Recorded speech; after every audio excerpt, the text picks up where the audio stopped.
Wow, there's a lot happening in the world right now, and it it seems like an apt passage to have this passage about Jesus um, healing someone's sight come up in our lectionary at this time, because while it may literally have been about Jesus healing someone literally who could not see, most of our passages are also metaphors. Jesus taught in parables.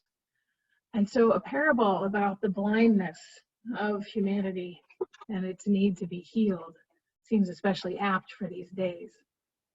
Because as frightening as it is for many of us, as concerning, as inconvenient, and even as genuinely dangerous as this time is where we are living into this new normal with coronavirus and all that it entails, as difficult as this time is, isn't it a strange way of opening our eyes if we're willing to see? I remember a time several years ago when my mother was in a rough and weary place. She was working full-time as evening supervisor in a nursing home, and she worked second shift, which meant she worked in the evenings. And my grandfather had died, and she was going to see her mother in Cheshire, Connecticut, about an hour away from Milford, where she lives, every day.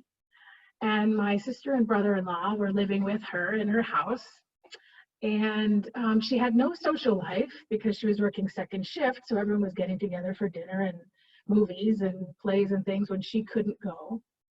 And her colleagues at work and her supervisors didn't really understand that working second shift as a nursing supervisor meant that while on days you had all kinds of support staff to do intake, to manage crises, to address families, to take care of the laundry, to clean the messes up, to do rescheduling.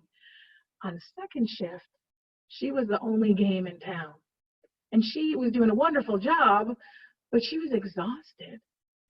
And I was in a prayer group at the time.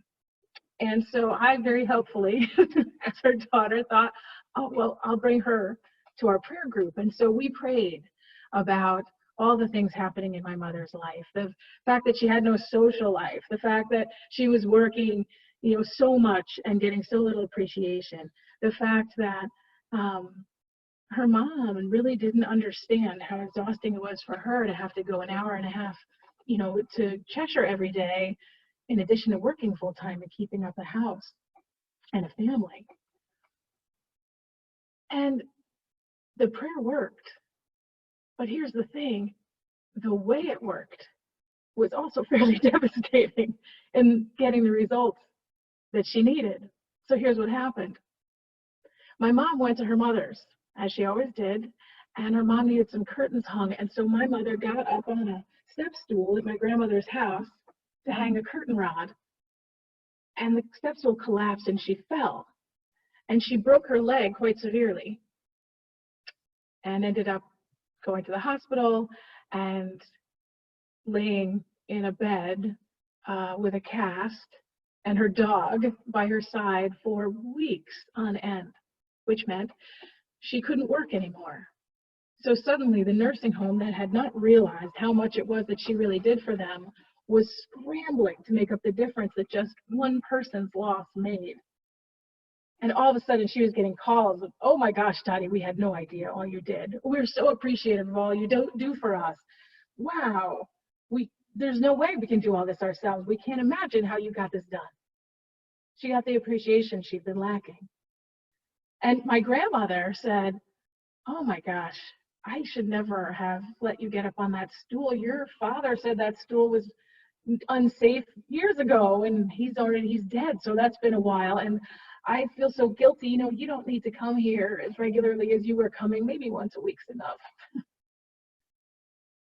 And her friends, you know how it is when something goes wrong in your life, your friends come out of the woodwork, the people who've been thinking about you all along.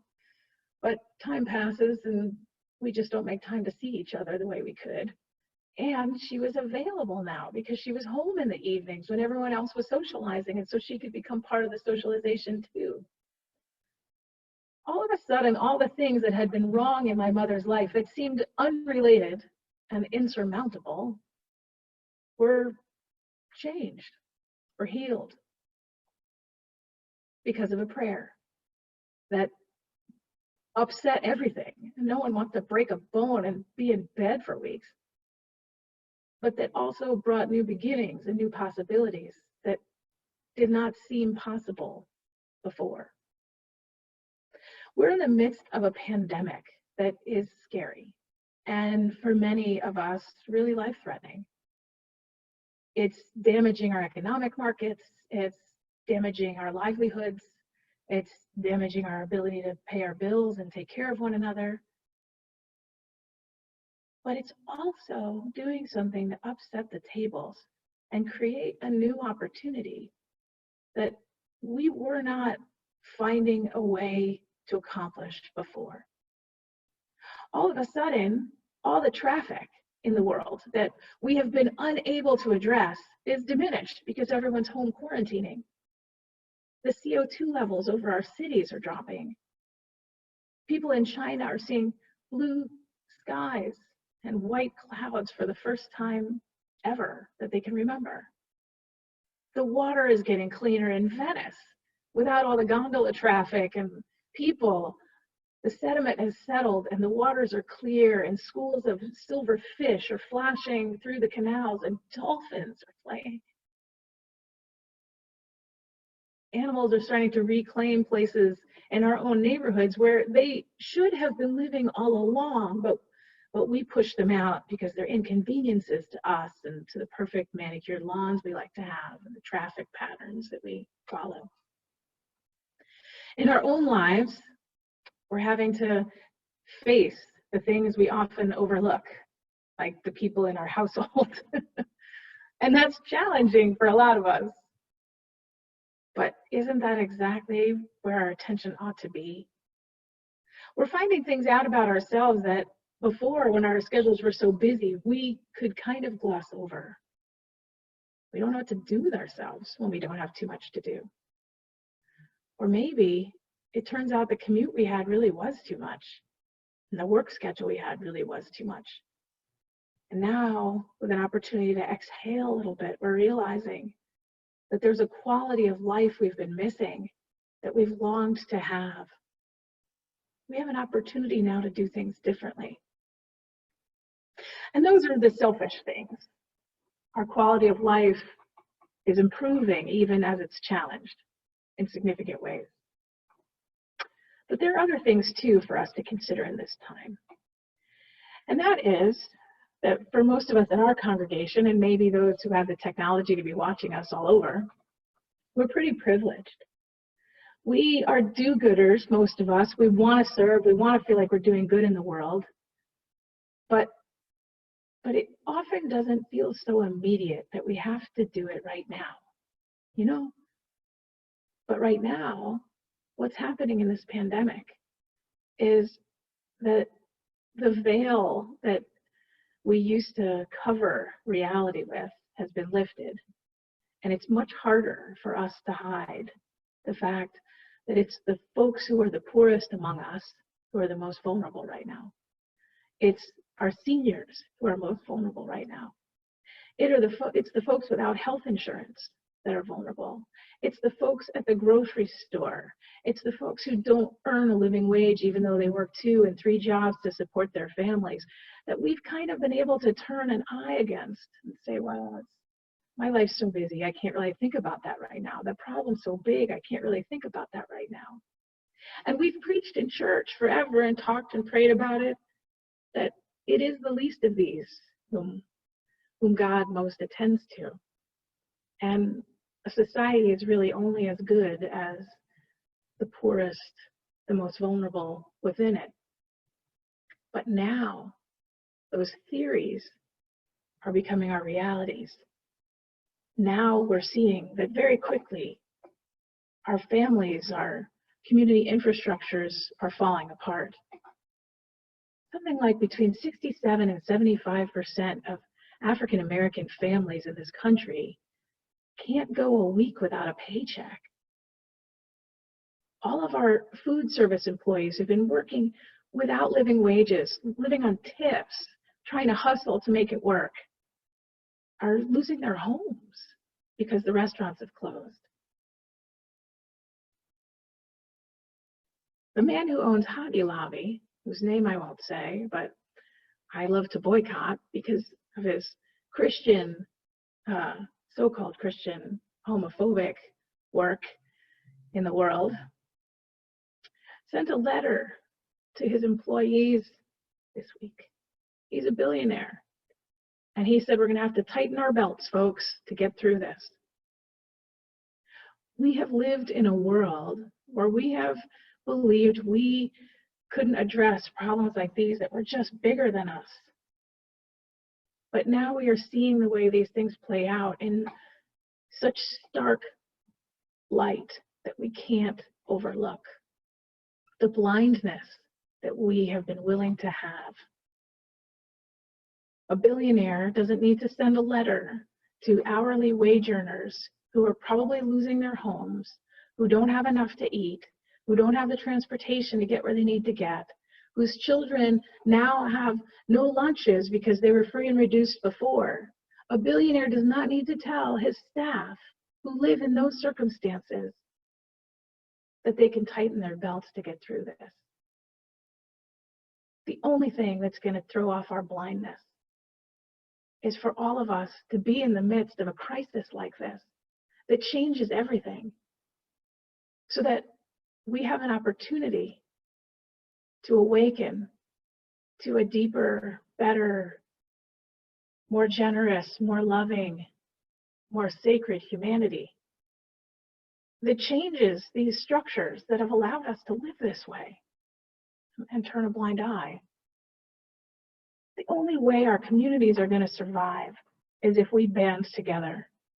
And we'll band together in the short term. Our church is already starting to get grocery store cards together for the St. Martin de Porres families who have hungry children without school lunches. And we've already begun to raise money for the unhoused neighbors who receive services from Columbus House, because Columbus House, of course, can't run all the programs it was because they were so volunteer-based. So now their staff are having to double down, and they need more financial resources to feed and provide services to our unhoused neighbors, figure out how to care for them in the midst of social distancing. We've started that work, and most communities are doing that and more, and we will too. But we can no longer turn a blind eye to the structures that allow these kinds of disparities to exist. This virus doesn't care about class or boundaries. It's crossing all of them. This virus is leveling the playing field for us. It's funny how creation has a way of doing that. When we get it too unbalanced, it balances itself. And we who are called to be stewards in creation have a role to play in deciding how we're going to participate in the rebalancing. We who are members of the church have a role to play in deciding how we are going to participate in the new society that will have to be born in the midst of this new reality. Jesus was someone who met people where they were and called out what was happening, not because he was judgmental in a mean way, but because he was always inviting us to a greater, more beautiful version of humanity, a greater, more human version of ourselves. That man he healed may have literally been blind. And Jesus may have literally taken the dirt of the ground and spat on it and rubbed it in his eyes to make him see. It's possible. But the word for humility comes from the same word for that earth, hummus. And I think that Jesus, who taught in parables, was teaching a much greater truth. That until we take a good handful of humility and rub it in our eyes to clear our vision, we're not going to see the world the way God has designed us to see it. We're not going to be the people that God has designed us to be. We're not going to be the church that Jesus called us and prayed for us to become in the world. We have a cataclysm right now, and creation comes from chaos. Birth comes from pain. We have an opportunity to finally become the people God calls us to be. Thanks be to God.